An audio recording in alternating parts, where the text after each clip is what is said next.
बोल सांचे दरबार की जय। जय जगत जननी माता जी ट्वाटी सदा ही जय। बोल मेरे दिल वाली सरकार की जय। सिया राम सिया राम। सात संगत जी, बे औलादों को औलाद देना पुत्र वाला बाबा जी कहते हैं, इंसान सब कुछ कमा लेता है, अगर उसके घर में औलाद नहीं है तो वो सब कुछ बेकार हो जाता है। मेरे हजूर तो बेरी के पत्ते, काली मिर्च, किसी को सेब देकर औलाद दे देते हैं। कोई 14 साल बाद भी औलाद पा जाता है, कोई 10 साल बाद। इंतज़ार होता है जब मेरे हजूर कृपा करेंगे तो हो जाएगी। कहते हैं पंछी को उड़ने के लिए 2 पंख चाहिए। हजूर की रहमत के लिए हमें सेवा और सिमरन चाहिए और नित्य नेम चाहिए।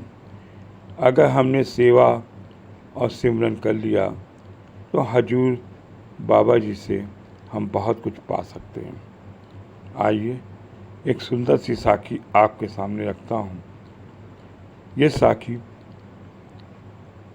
बहुत ही पुरानी है, अर्जुन देव के समय की साखी है संगत जी। अर्जुन देव के समय में संगत जी, एक जालंधर का एक पठान, एक मुस्लिम, बहुत ही पैसे वाला था, कोठियाँ बंगला सब कुछ था, पर उसके घर में औलाद नहीं होती थी। आखिर बहुत ही परेशान हो गया और वो अपना सारा कारोबार समेट के अपनी बेगम से कहता है कि चलो हम लोग मीर साहब के पास चलते हैं।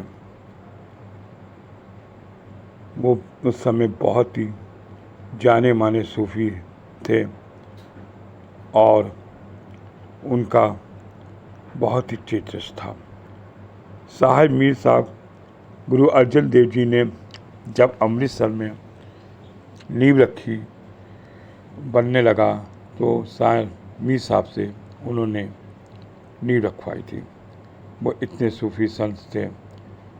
अपनी बेगम को लेकर पठान जो था वो मीर साहब के कुटिया चला गया। वहाँ संगत जी वहाँ सेवा करते रहे। 1 महीना हो गया, 1.5 महीना हो गया सेवा करते हुए, और सेवा और सेवा करते हुए। तब एक बार नज़र मीर साहब की उस पठान के ऊपर पड़ी और कहा, तुमको मैं देख रहा हूँ, 1 महीने सेवा कर रहे हो, कुछ मांगने आए हो, बताओ तुम्हें क्या चाहिए। तब उसकी बेगम रोते हुए कही कि हमारे पास औलाद नहीं है, हमें औलाद चाहिए।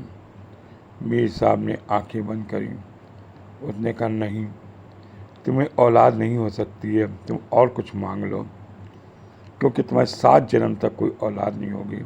तुम्हारे कर्म ऐसे हैं कि मैं तुम्हें औलाद नहीं दे सकता हूँ, क्योंकि तुम्हारे कर्मों में औलाद नहीं है।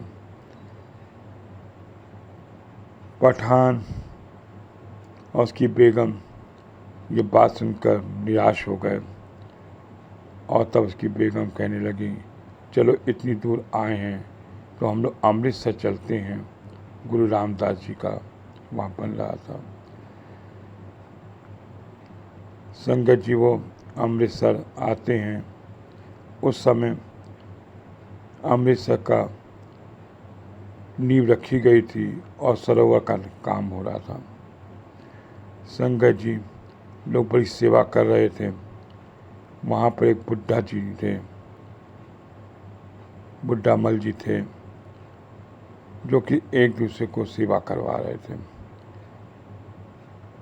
इधर पठान देखता कि सेवा कर रहे हैं, उसको बुलाते हैं कि तू भी जा सेवा कर। सरोवर से टोकरियाँ भर भर के गिट्टियाँ ला रहे थे भारी। उसने कहा, मैं क्यों सेवा करूं, क्योंकि वो एक जगह से निराश होकर आए थे। क्या हुआ, उसने कहा मेरे पास औलाद नहीं है, मुझे औलाद चाहिए। कहते हैं तो जितने भी टोकरे भर के लाएगा तेरे घर में औलाद होगी, अगर तू 4 टोकरे भरेगा तो 4 औलाद होगी। निराश था, उसकी बेगम ने कहा 5 होने चाहिए, और वो सरोवर में कूद जाता है। 4 टोकरे गिट्टी निकाल के आ जाते हैं। एक टोकरा उसकी बेगम भी निकालती है क्योंकि अंदर सिमरन थे, और फिर कहता है आपने कहा था कि मैंने 4 टोकरे निकाले, एक टोकरे मेरी पत्नी निकाला, अब तो मुझे औलाद मिल जाएगी। कहते नहीं, मैंने तो कह दिया था, लेकिन औलाद देने वाले तो अर्जुन देव जी हैं, सब सामने बैठे हैं, जाओ उनको मत्था टेको। पठान जो है बाबा जी अर्जुन देव जी के पास जाता है और उनको बताता है कि ऐसे ऐसे मैंने टोकरे निकाले, मुझे औलाद चाहिए। उनका किसने कहा तुमको? उनके जो बाहर बुड्ढा जी बैठे हैं उन्होंने कहा। तब अर्जुन देव जी ने कहा कि बहुत ही वो सूफी संत थे और बहुत ही ज्ञानी थे, अगर उन्होंने कहा है तो जाओ, निराश मत हो, तुम्हारे घर में 4 पुत्र 1 बेटी होगी। चले आते हैं। कुछ समय बाद पठान के यहाँ 4 पुत्र 1 पुत्री होती है और धीरे धीरे समय बीतता है। उधर पीर साहब, मियाँ पीर साहब अपनी यात्रा करके पठान के घर आते हैं, देखते हैं परिवार पूरा हरा भरा है, क्योंकि उनके कह दिया था कि तुम्हारे औलाद नहीं हो सकती, कि तुम्हारे कर्मों में नहीं है।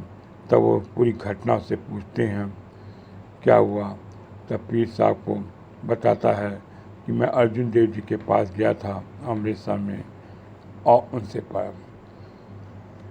वो सोचने लगा कि कौन से ऐसे आ गए महापुरुष, या तो खुद आके चल के आए हैं, मैं उसको देखना चाहता हूँ।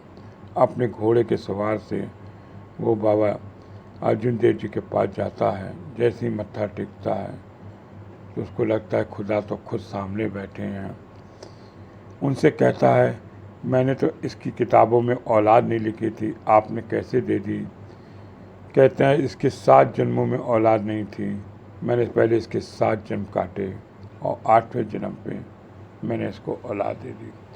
तभी कहते हैं हजूर से जो पाना है वो सेवा और सिमरन करके पाना। कहते हैं पंछी को उड़ने के लिए 2 पंख की ज़रूरत होती है, और हमें क्या चाहिए? हमें तो नित्य सेवा और सिमरन चाहिए। हजूर की सेवा और सिमरन संगत जी अमृत काल में ही मिल सकती है।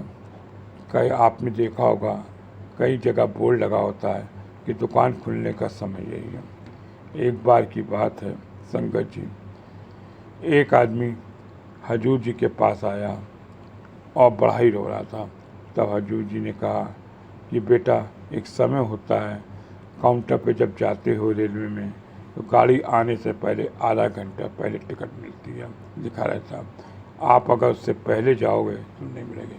ऐसे मेरे को अगर पाना है, मेरे से कुछ लेना है, तो अमृत काल में सुबह 4 से 5 दरवाजे खुले हैं, वहाँ पर टिकट मिलती है, और तुम नित्य नेम अगर अमृत काल में उठोगे और मेरा नाम लेके, मेरे हज का लेके जो भी कार्य करोगे, तो जो आपको अरदास आपकी जरूर पूरी करेंगे।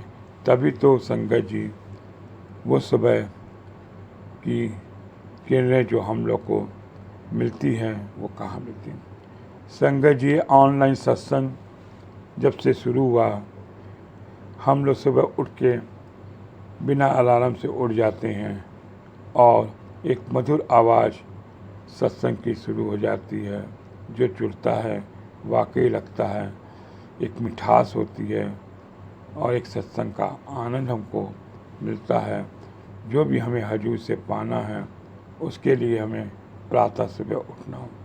ऐसे संगत जी पठान को 4 लड़के और 1 लड़की मिली, क्योंकि आपके कर्म काटने वाले ही मेरे हजूर बाबा जी हैं।